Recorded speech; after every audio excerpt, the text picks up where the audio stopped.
from one of my guests. She sent it to me. I interviewed her 2 weeks ago, Kokoro Care Package.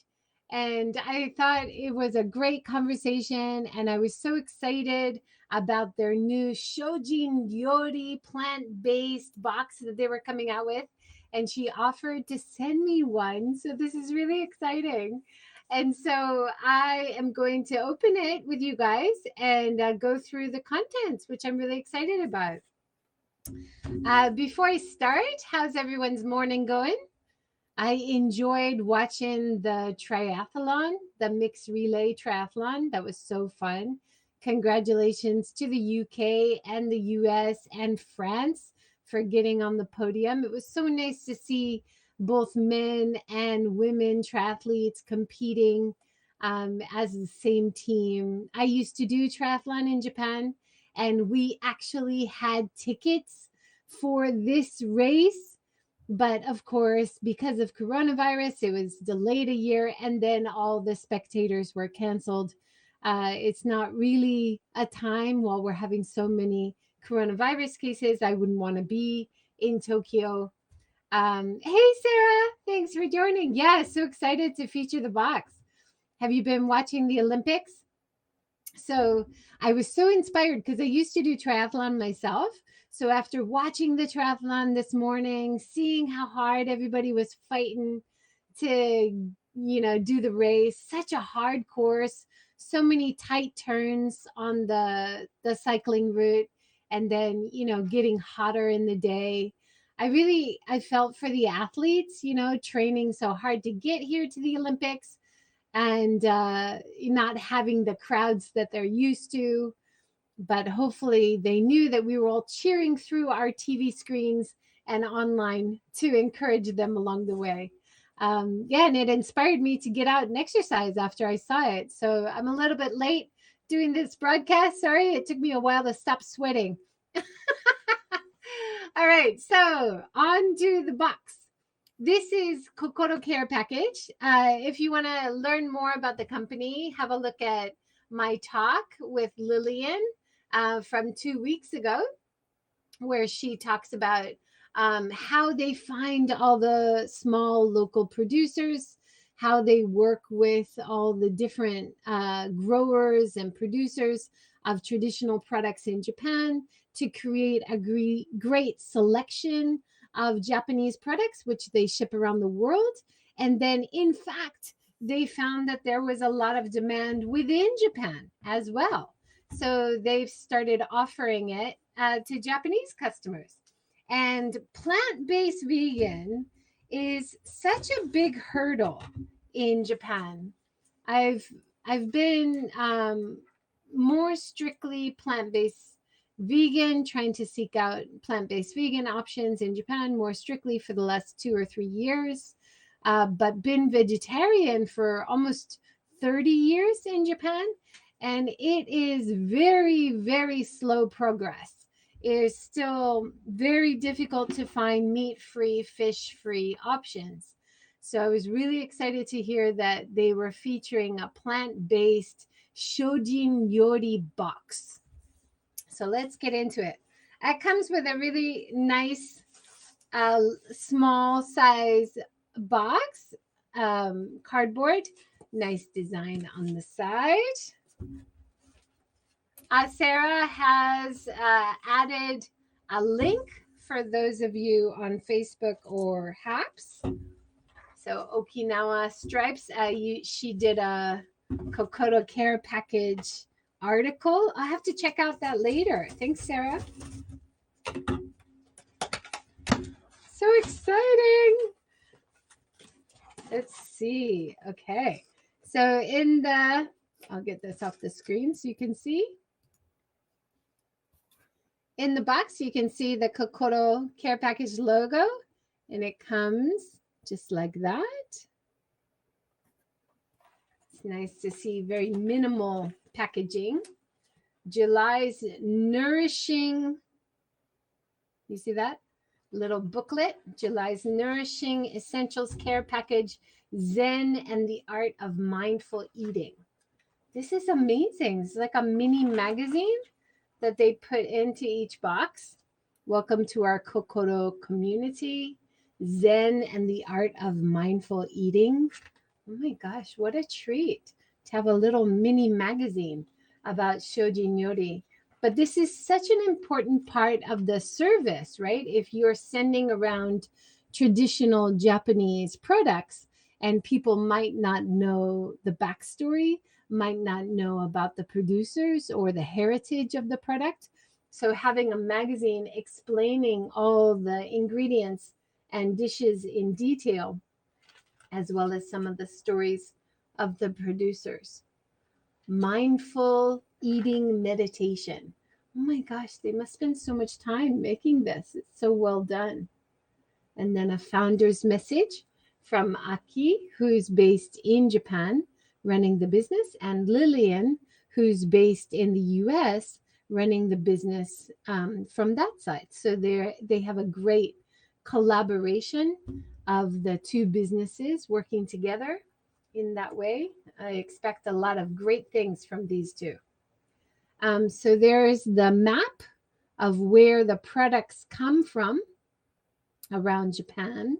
So there's the Japanese map and then the locations of the products. That's a nice, simple idea to introduce. So we have, let's go through the products. Hishio Moromi, fermented mash. Producer Kono vinegar and miso from Okayama. Oh my goodness. I'm so excited to try all these recipes. Maybe I should wait till my son gets back from the top of Mount Fuji because he's such an awesome cook of Japanese food. Okay, so this is the Okayama prefecture, which is just the neighboring prefecture. I just drove through there a couple days ago. And fermented mash. So kono vinegar and miso. Oh, that looks really good. It's a nice, deep red miso. Looks like that's going to be a very, very tasty ingredient. Number 2, fried senda fu. So fu is one of those plant-based ingredients you often do see in Japan in restaurants that are cooking Japanese food that's available to vegans or vegetarians. And it doesn't it look like bread? It always reminds me of like sliced up baguette. It looks like slices of baguette, but when you soak it in your marinade or you put it inside your dishes, it soaks up all that wonderful flavor. And it's a real awesome ingredient. Also, of course, from Japan. This one's from Yamagataya Shoten in Miyagi Prefecture in Tohoku. So number 2 comes from the Tohoku area up in the north. And number 1 is there Okayama, just next to me in Honshu, the Chugoku area, kind of in the middle of Japan. Yeah, I love that. Okay, so we got the miso and we've got the fu. And next, dried wood ear mushrooms. I love mushrooms. Is that one? Yeah. Okay. So the dried wood ear mushrooms, you see, comes from Kochi on Shikoku Island. So number 3, Kochi, Shikoku Island, right next to where I am on Honshu there. The wood ear mushroom. They're dried.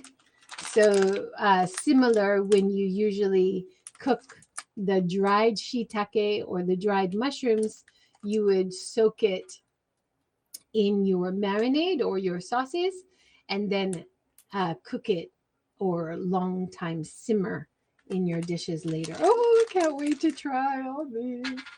All right, the next one, the golden sesame tofu with miso sauce, produced by Hijiri Foods in Wakayama. Oh, look at that. Wow, this is heavy. This is the first ingredient that's really got a heft to it when you pick it up. Goma tofu. I didn't know, and I should know more about Japanese cooking, but I've only ever had goma tofu, sesame tofu like this in restaurants. I have never cooked it for myself. Whenever I think of making my own food in Japan, and you have to a lot as a vegetarian, vegan, or plant based seeker in Japan, you end up cooking for yourself a lot. We just make pasta or Western food or sandwiches, or, I'll cook up some tofu. But I don't really think of making Japanese food because usually the base is dashi base, even if you buy prepackaged things. So it's so wonderful to know about the possibility of buying these ingredients and making a deep umami, a nice plant based base, which is vegan plant based. So excited. So that's the goma tofu. It's like in a plastic container to keep the flavor because it has sauce in. So maybe that's why it's heavy, because it comes with the sauce inside. All right, next, number 5. Uh, Kutsu noodles with sweet kuromitsu sauce from Inoue Tengyokudo in Nara. So Nara is right next to Kyoto. Very traditional temples, and somewhere that a lot of people love to go and see all the beautiful temples and shrines in that area. They've also got a lot of wild deer around the temple, so a very popular place to visit. And this is from that Nara area, kudzu noodles. Wow. And it has the sauce packets in the back, so that makes it easier to get the perfect flavor when you've already got the sauce packet. And I would never know that this was vegan plant-based if I just saw this in the store. We don't yet have easy to identify logo for the V mark or the vegetarian vegan mark or plant-based leaf or anything. So even though I trust them that they have done their homework and this is vegan plant-based, there is nothing on the back. Even if I have to read through all the ingredients, sometimes even if I read through everything, I'm still not 100% sure if this is really vegan plant-based or not. Have they included everything? Have they included any fish stock, right? Like a bit uneasy. So even for me as a longtime resident of Japan who's seeking out plant-based, who can read a bit of Japanese, this is still such a great asset for me to be introduced to these products, which I then know I can buy and I can seek out. Yay! I don't think I've had kuzukiri, kuzu noodles before. Very excited to try that. All right, and the last ingredient is the mixed mountain vegetables from Suzuki Seika producer in Akita Prefecture. So Akita is back in the north area. And look at the great color. You can see from the back. See the great color of all the vegetables, the mixed vegetables in there? That's wonderful. And again, I don't see any V mark or vegetarian mark or plant-based mark on the packet. So this is, again, something that I might see and assume that it has fish stock or meat stock and be wary of whether I can buy it or not. So this is another great product to know about. So the vegetables and the food came from the north of Japan, and all the other 1, 2, 3, 4, 5 ingredients came from the Chugoku-Shokoku middle of Japan area. Ooh, very exciting. And I love how in the bottom of the box, they've just got some paper packing material. So very little, well, no plastic in the packaging, only plastic packaging of the product, which is very hard to avoid in Japan. And yeah, I mean, plastic is still a very convenient packaging tool. How are we going to fix that problem? It's under a lot of debate right now. Do we switch to like plant-based, biodegradable materials, which actually looks like plastic, acts like plastic, but then it can biodegrade back into the environment? That would be better. We need a big shift in operations, which takes a long time, right? But I'm glad that Kokoro Care Package is not using any extra plastic in their packaging. Thank goodness. Nice to see that kind of innovation. All right, so then we get into this awesome little magazine, which tells me how to make each of the dishes. So, hishio moromi, fermented mash. That looks so good. I'm going to steam up some vegetables and try this for lunch. I've just made some rice too, so I'm going to have a great, awesome lunch. And then the fried sendafu, how to make it. Doesn't it look like a baguette? It always not weirds me out, but it always confuses me when I see it in the Japanese section. And I was like, why do they have baguette in the Japanese section? But once you soak it in your sauce and cook it, then it really becomes such a beautiful part of Japanese cooking in the dish. Sometimes look at that. Just put it right into miso soup and it soaks up all that lovely miso flavor. Dried wood ear mushrooms page. Look at that beautiful picture. That water is so blue. Gorgeous, kochi. So you have the producer there holding up the mushrooms in the beautiful rural countryside area of Kochi, where they get the mushrooms from. I wish I could grow my own mushrooms.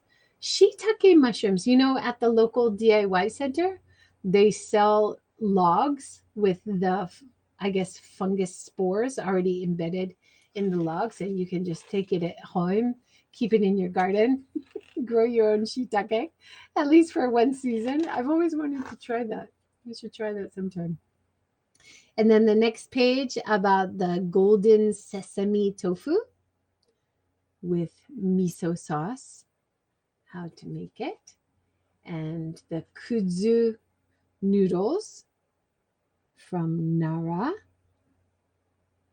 and how to make it, about the producer.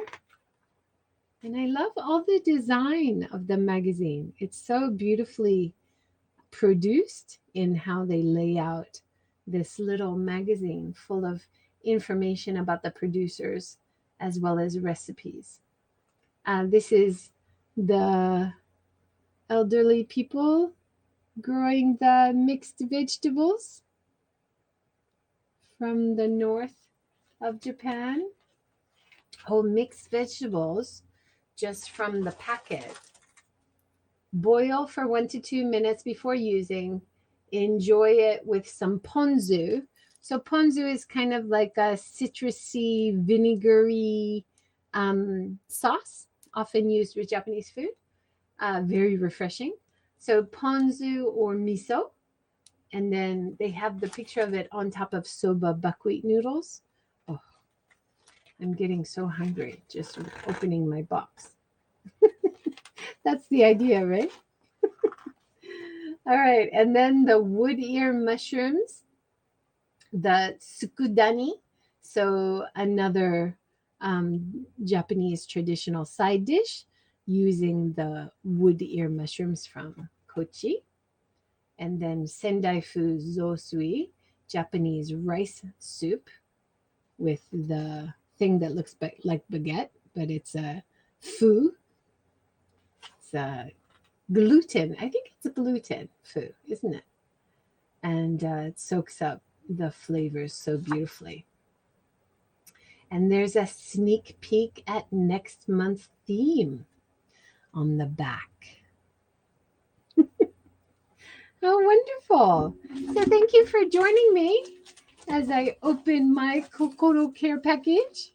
I can't wait to cook up some of these beautiful recipes with all these amazing plant-based, vegan, Shojin-Ryori Buddhist ingredients in Japan from small producers. Thanks, guys. I'm doing another talk today with the good folks at Plastic Love, who are making the Plastic Love documentary. They're going to be doing a cleanup later today in the Tokyo area along the Tama River. And so they'll be connecting with me from their location, cleanup location, and we'll be chatting about what they're doing and what they're finding and how the documentary fundraising is going. So that's at 5 o'clock today. And before then, I get my first vaccine shot. So we got in and we're going to get our first shot of the vaccine today. So I'm really excited to do that. Of course, still going to be wearing my mask, but it'll be great to get the vaccine and know that I'm a little bit safer. So I'll see you back here, 5 o'clock today. Everybody, have a great day. Have a wonderful weekend. Go enjoy some wonderful Japanese food wherever you are. Let me know in the comments if you're able to get any of these cool ingredients that I introduced where you are around the world. I'd love to hear it. All right. Take care. Have a great day. Bye.